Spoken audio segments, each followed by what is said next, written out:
Okay.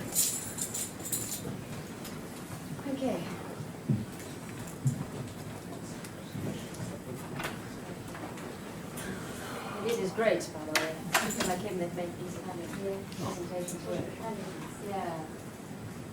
So I know we've got Stephen from, I don't know where in Northern Ireland, but in Northern Ireland with us. Wait, hello.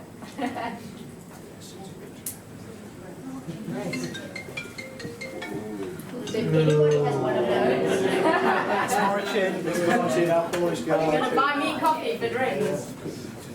Probably the guy that the other guys meet us. Maybe, yes, yes. Has everybody got their phones on silent, please? Okay. Maybe the apprentices. They will have to look now. So my name is Céline, which is the French version of Celine. Thanks to Celine Dion, people seem to know the name. Anybody know where my accent is from? Because I think somebody in the room is from where I'm from. Yeah, yeah. So my parents are from France, from the Champagne region in France, and they met in 1964, got married, and then decided to go on honeymoon, and part of the honeymoon trip was to spend some time in South Africa, and they're still on honeymoon in South Africa. 51 years on. Yeah. So I was born there, but by French parents. So my heritage and the way I grew up, and that's kind of important, because we all show up today and we live and approach life because of a value system and habits and traditions and a culture that we've grown up in. And there's no bigger part of life than lifestyle, which means the way that we embrace food and exercise that is more influenced by our upbringing than this. And that's important, because today we're going to take a look at various factors that help us in terms of living a good lifestyle. But I know that it's not easy to change. And because we've got these value systems deeply embedded. So to make sure that we're all singing off the same song sheet, is anybody here today with a particular expectation? You might not even have known what the topic was today, and that's okay. But maybe you have a question, or you have an idea of what wellness and performance and health is about, and what would make this time worthwhile for you. Is there anything that you would like us to address, or anything that you'd like to share at the moment about what's on your mind around the topic of health and wellness and well-being? I'd like it to actually get me to say yes to Dave Ayling and do the Couch to 5K that he sent to me on People HR. Who did Couch to 5K? Dave. Great. Okay. I want it to be the kickstart for me to do it. Because Okay. we have an internal notification system. There's not one person in this room apart from Lorna who started today, and maybe Chris, who haven't got that. Lorna or Chris, who are just very new into accounts. Okay, great. But everybody's had a message about Dave setting up an account for 5K. Okay. And I want this, for me personally, to be my right girl. Okay. Then we will cover a few things, including physical activity. And then when we choose, because I'm going to ask you to choose one thing that you're going to pledge to. Because then that really makes this time worthwhile. Not more than one thing. Because our lives are very full and busy. We're stressed. We have a lot going on. And from my experience of working with lifestyle and health and well-being, hello, now I have two people who have joined us. And is that if you want to set yourself up for success, the less you try and change, the better. So I'm going to ask you to change one thing. So if that is still your one thing, that's great. If you want to choose something else because of today, because you're inspired, that's also great. Thank you. Anybody else besides maybe physical activity? Work. What about work? Do you want to do more work? No. Better work. Okay. Just enough. Okay. More than 50, I'm quite happy with my exercise anyway in the shopping mall. Yeah, because you're busy, right? Yeah. Yeah. So we're going to talk about, some of us are sitting a lot and some are not. So I appreciate that the room's got quite a diverse, yeah, we all come from quite diverse days. And that's important to keep in mind. Anybody feels particularly stressed? Sometimes. Maybe not right now in this moment. Yeah? Okay. So when you are stressed, does it impact the way that you exercise, or the way that you eat, or the way that you sleep? Yes or no? Yeah, sleep. Okay. And when you are stressed, well, let's first look at the other side. When you are not stressed, and you are feeling your most well, your most balanced, your most energetic, describe to me whatever words come to mind when you are at your best. How do you think and feel and show up at your best? Did I hear alive? Yeah. Lovely. Okay, alive. Happy. Positive. Happy, positive. How do you feel when you're at your best? In control. In control. Okay. A few more. Peaceful. Peaceful. Relax. Relaxed. What about when you're at work, when you're here, but yet feeling at your best? Confident. Confident. Okay. Great. What about those days when perhaps, for me it would be a bad night's sleep because I'm so sensitive to not getting enough sleep. Or maybe there's something on your mind where you've had an argument with somebody that means a lot to you. Or for whatever reason, you're just not at your best. How do you feel then and how do you show up? Physically or emotionally? Tired. Irritated, tired.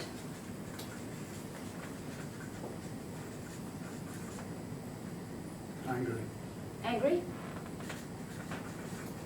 Yeah. Afraid. Afraid? Demotivated. Depressed, he said. Yeah, depressed, demotivated. Can't focus. Can't focus? Like your mind's all over the show. Yeah. What about eating, sleeping, exercise? Lethargic. Yeah, oh, lethargic. Yeah.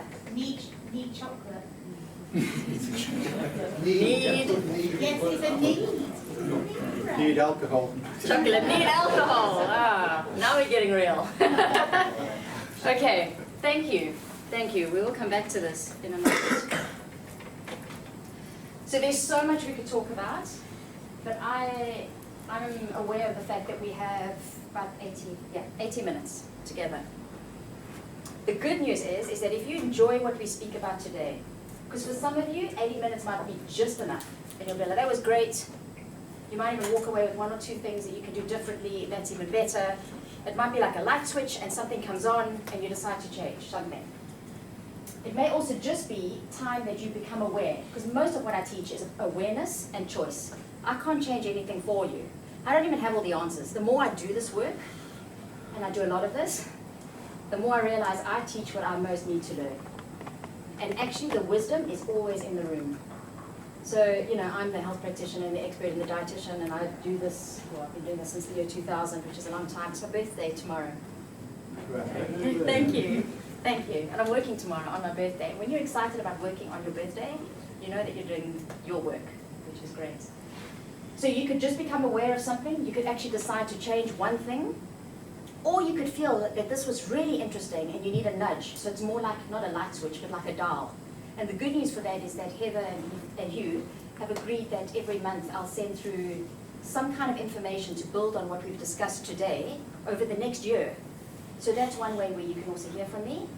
You've also got my contact details on the card. So for those of you that are on Facebook or LinkedIn or Instagram, please join me on those platforms. And you are welcome to email me anytime. If I don't have the answers, I will look and find them or find a resource that can help you. Because this is quite a personal topic and some things might come up for you that you might not feel confident asking out loud here. Or maybe in a month or two, when you read something that I've shared and you think, that's really interesting, I'd like to ask Celine a question, that offer is there. But to know where we're going, if we want to potentially change something or reach a new goal, like for me, I would love it if you left this room and you felt that you owned the title CEO. And it doesn't mean that you're taking over anybody's job. It means that you feel as if you are your own Chief Energy Officer. Because if you are your own Chief Energy Officer and you can mobilize energy on demand, that, I feel, is one of the greatest assets you can have as a human being. Certainly as a parent, as a friend, as a partner, and just for yourself, to be able to work hard, but then still have energy, physical and emotional and mental energy to engage with the rest of your life. That's a great skill. And what I'm going to share with you today are the habits, the lifestyle habits that we know help you support high energy on those different levels. So does that sound worthwhile? If you leave here, you've got some ideas on how you can do that. Great. So to know where you're going, it's really useful to know where you're at. So my question to you is, if your body were to give you a score, what would it be? It's rhetorical, so you don't need to answer the question. You are going to answer the question before we finish. I'm going to take you through a framework that I designed in 2006 when I first started doing larger group work with Standard Bank and Barclays in Johannesburg. It's called the Wellculator. Some of you have seen it on the card. I'd like you to forget about the fact that you've got a card. It's there as a reminder. So if you're somebody who generally likes to know that you've got the details, that's there. And before we wrap up the session, we'll go through the Wellculator together, because I'm going to ask you to score yourself, and you're going to have to negotiate half points with me. And then you'll get a score out of 10. And that will help you to see where you're at today, and potentially where you could find places that you could build on, if you choose to use that awareness as a way to choose a different action. And the first question that I want us to go through is related to what I asked you to share with me here on the board. So the question is, do you know your personal response to stress, and do you usually remain able to manage it without feeling overwhelmed? So what we know, when we are triggered into the stress response, when something shifts us out of our equilibrium or balance, and that can be an email from somebody, it could be a hard commute, it could be even a thought. I'm sure like me, you've had the experience of you're completely safe and lying in bed, and you can keep yourself awake by things that you think about. And when we are stressed, there's a chemistry, there's a cascade of chemicals that happens to all of us. It doesn't matter whether we're being chased by a wild animal, or somebody has said something rude to us, or we've been triggered by just a thought in our heads. And what happens is those chemicals generally make us feel tired, irritated, angry, afraid. We struggle to focus. We don't have as much energy, and we crave things. And without going into too much detail, have you heard of cortisol and adrenaline? So those are the stress hormones, and that's what happens. When they linger in your system for as long as they do, and most of us today are not triggered into the stress response once a day, it's sometimes once an hour. So we often have quite a lot of cortisol in our system.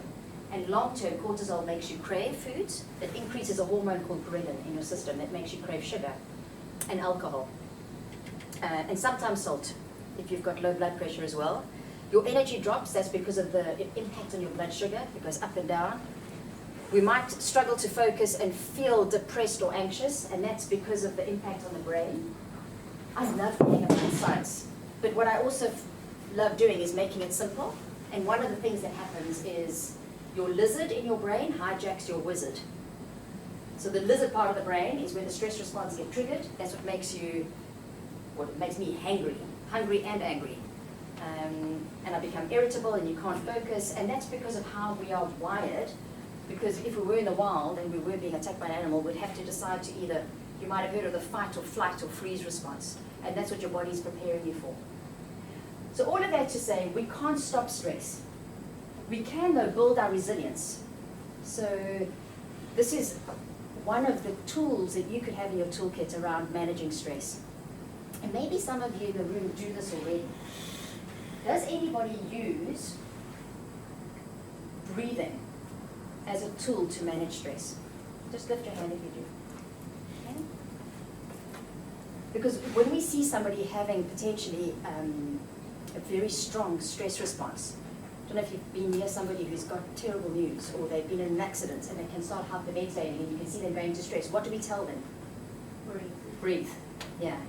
So it is the cheapest, because you don't have to pay anything for it. You've got access to your breath. It is always available. Technique that works on everybody. And when we are stressed, one of the things that some of you might have mentioned is that you take shallow breaths. We tend to breathe more shallow because that increases our heart rate to send the blood to our muscles to make us strong enough to fight or to flee. So if you simply focus on your breath when you're feeling stressed, and if you know when you're feeling stressed, if you're able to identify it, that's quite important. That's useful. I know with me, I clench my jaw. So whenever I feel my jaw clenching, I'm like, okay, take a deep breath. Something's obviously triggered you. And that works for me. And if you regularly take deep breaths, and especially if you combine that with maybe sitting still for a minute, maybe 5 minutes, maybe a bit longer, some people label that mindfulness or meditation.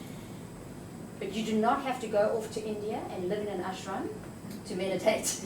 Because I know meditation, and when we start thinking or talking about those things, sometimes they can seem woo-woo.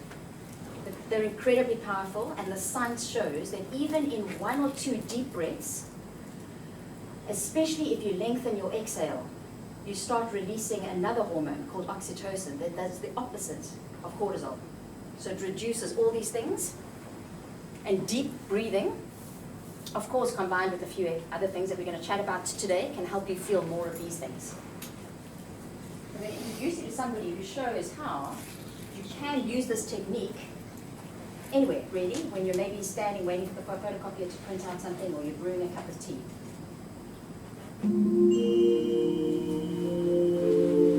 We can meditate everywhere, anytime, even 3 seconds, 2 seconds, while you're walking, while you're having coffee and tea, while you're having a meeting, so you can meditate. Many people has a little bit misunderstanding about meditation. They think meditation meaning think of nothing, concentrate. So push too much. So we cannot block thought and emotion. In fact, we need thought and emotion. So whether you listen to your monkey mind or not, that's the issue. What I call monkey mind, mine is chatting, pala pala pala yada yada. So monkey mind is giving you opinion. So whether you listen to opinion or not, it's up to you, right? So through meditation, what we do is we have to make friends with the monkey mind. But how to make friends? Just giving banana doesn't work, So right method is you need to give job to monkey mind. How to give job monkey mind? So the simple meditation technique is be aware of the breath. So you ask monkey mind, hello, what's breath? So monkey mind says, yeah, good idea. And be aware of breath. Breathing in, breathing out, breathing in. There's a lot of thought comes at the background. Don't care, no problem. So as long as if you're not forget your breath, anything is okay. Not need too much concentration. Just simply be aware of your breath. In, out, in, even 2 breath, 1 breath. So therefore, we can meditate everywhere, anytime.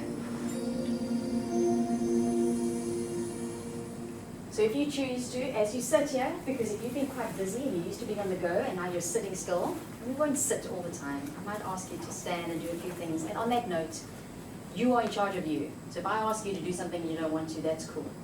But I know that one of your core values is to bring energy and playfulness. Playfulness is one of my core values, because I tend to sometimes get a bit serious and I live in my head a lot. So in the note of being playful, please become conscious of your breath. I know you're all breathing, because breathing is controlled by the autonomic nervous system. But when you focus on your breath like you are now, and maybe you decide to just breathe a little bit deeper into your belly, maybe as you exhale, settle a little bit more, like relax your shoulders, maybe drop your tongue in your mouth if you carry tension in your jaw, allow creases around your eyes to smooth out. Those are very small things that if you start embedding throughout your day can have a huge snowball effect and a beneficial impact on your body long term. Another very important part of managing our energy and owning the title Chief Energy Officer is how you choose to feed yourself. So what about this question? Do you have a refueling strategy that sustains your energy? So are you fueling your body? Are you feeding yourself in a way that helps you have the same amount of energy at, say, 5 p.m. as you do at 8 a.m.? Because that is probably only possible if you eat correctly. Because food gives us fuel. Before you answer the question, let me show you what I generally come across. I see a lot of this. We get up in the morning and, I don't know, there could be morning mayhem between kids and school runs and pets and hitting the snooze button and feeling tired because maybe you were up at 4 o'clock and you stayed awake for an hour before you fell asleep just before the alarm went off again. So you grab a coffee and something on the go, whatever that might be. You may or may not eat breakfast. Might have another cup of coffee or a few cups of strongly brewed tea. If you stop for lunch, it could be something that's more carbohydrate-based, quick release, also on the go. And then in the afternoon, you probably have a craving, either for something salty or sweet or both. And then by the time you get home, you're so famished, you end up eating more than you need, but you can't help yourself. And maybe there's wine or a pint of beer before and chocolate after as well. Can anybody resonate with aspects of this? I see some strong nods on this side of the room.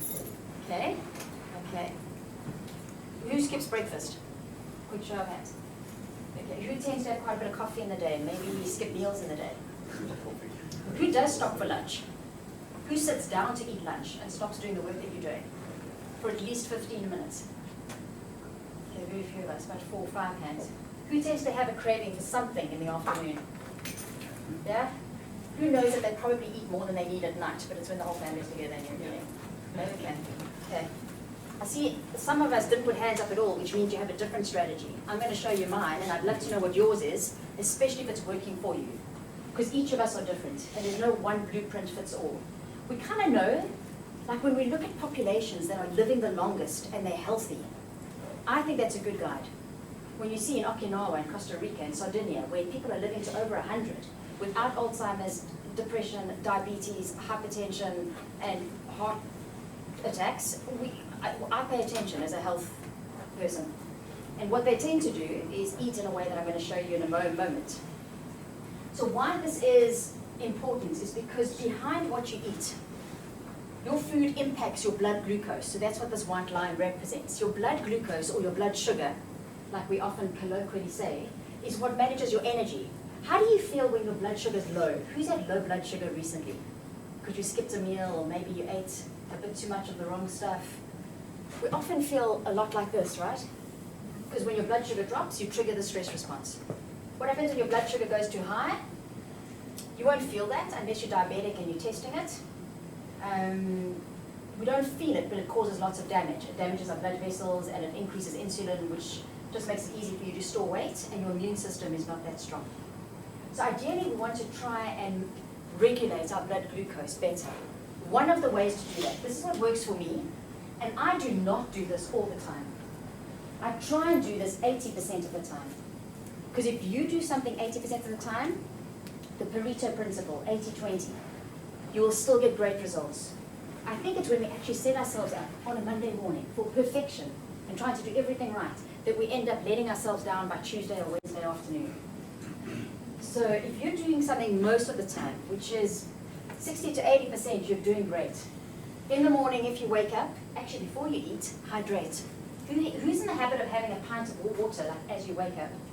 It's one of the best things you can do, because most of us are dehydrated, and if you really want to, you can then make it warm water and infuse it with mint or ginger and lemon. Your liver and your stomach love that. Before you give it caffeine. You can do that. Then if you do eat breakfast, the ideal breakfast to have would be some protein and some fiber. If you would like recipe ideas, email me, or I'll include some when we do a follow-up. And then if you're snacking, for me, my schedule means that I'm often traveling. I'm in a plane or on a train. I spend, like this week is a normal week, 3 nights of this week I'm in a hotel. So I'm always eating out. And so what I do is I carry snacks with me all the time. If you ever bump into me, not that I'm often coming through working, but if I am, I will have food on me. Because I never want to get caught at a train station and then just have no choice but crisps and chocolate. So keeping your environment stocked with the right kind of healthy snacks can be quite helpful. And then if you do stop for lunch, first of all, no matter what you eat, is to try and get into the habit of eating it away from doing other things. Many of us do not eat mindfully, and that causes indigestion, and we eat too quickly. It takes 15 minutes for your stomach to stretch and send hormones to your appetite center and say, thank you, I've had enough. Most of us eat lunch within 7 or 8 minutes, and then it's easy to overeat and then not properly chew and all those things. And then if you can add color to your lunch, really cool. We'll talk about color in a moment, because color is not wine gums and M&Ms.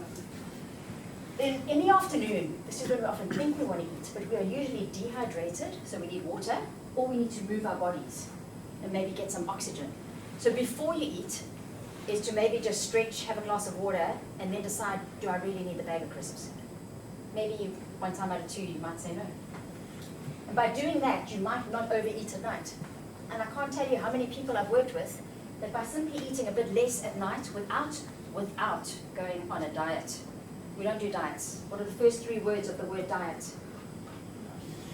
Alright, they're just about deprivation, and it's just not at all what I talk about. In fact, I'm much more of the French approach to food, which is add things in and make it exciting and celebrate, and that makes it easier for you to stick to it. Because then it's not a diet, it's a lifestyle. And then to also think about maybe keeping something close to your bedside table to help you hydrate, perhaps first thing in the morning or during the night. Assuming that doesn't make you get up and so you disturb your sleep and go to the bathroom all the time. So can you see how we're all individual? And the more we listen to our body, the more we can work out what works for us. So I'm going to chat about smart snacking in a moment. I'm also going to chat about adding color. But before I do that, I'd like you to leave with a very clear idea of how much is the right amount to hydrate. So how much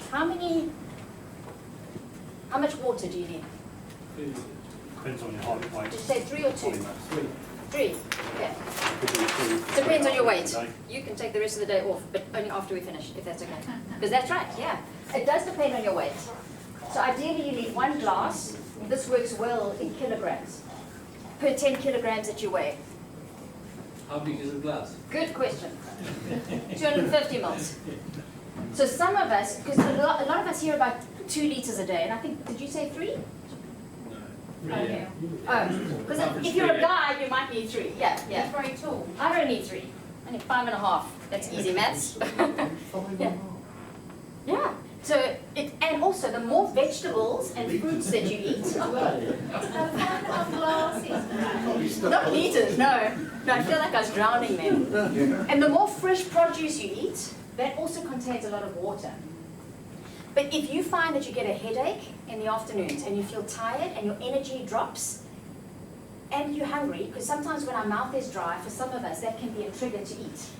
But it's not a real hunger trigger, it's a false trigger. So it could be that you don't have enough water. Who's drinking a lot of coffee? Okay, one of the best things you could do is have a glass of water with every coffee that you drink. Might make it difficult to have 6 or 8 cups of coffee when you're also adding water. Because think about it, if we went to a Greek or a Spanish or a French coffee shop and we ordered coffee, I use Europe as an example because it's not the same here in the UK. What do we get served?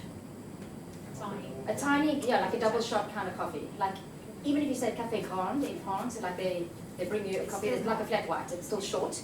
If you ask for milk, they kind of lift their eyebrows up at you, like it's not often with milk. Whereas here, if you go to Costa or any kind of coffee shop, we generally have more milk than we have coffee, and they're super large. Yeah. And they're always served with water, generally. So that's something to think about.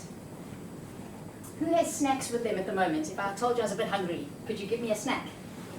What could you give me? Nuts. Nuts are great. Nuts are good. What kind of nuts? Almonds? Pecans, walnuts, hazel. You don't have 2 pecans today. Hazelnuts, almonds. I would never be able to stop it too, but yeah, you're right. Yeah. So nuts are a very good fat source, but they're moreish. Am I the only one who could like struggle to stop at a handful? Probably, yeah, it's hard. So what I do is when I buy nuts, is I portion them out into small, I've got Ziploc packets and small little Tupperwares that I reuse. I find that helpful. I also try not to buy the salted variety because they're moreish then. But if you enjoy that, that's okay. Just when you're eating a snack is to also try and eat mindfully. What else besides nuts? Fruit, yeah. So fruit gives us protein. Fruit's cool. Too much fruit is not that cool. So too much fruit would be more than 2 tennis ball portions, and dried fruit should fit into the palm of your hand. Because I travel so much, dried fruit is incredibly helpful. But I know that if I have too much of it, it can send my blood sugar up and then skyrocket down. If you would like some more snack ideas, the idea with this, if you want to create a smart snack, is to combine some protein or a fat, so something like nuts, and not just almonds, all forms of nuts, with something that gives you fiber. And I can send you, in fact I will send a list of some of my favorite snack ideas. Because when you combine the two, they regulate your blood glucose for longer, rather than having chocolate-based or sweet-based or carbohydrate-based snacks.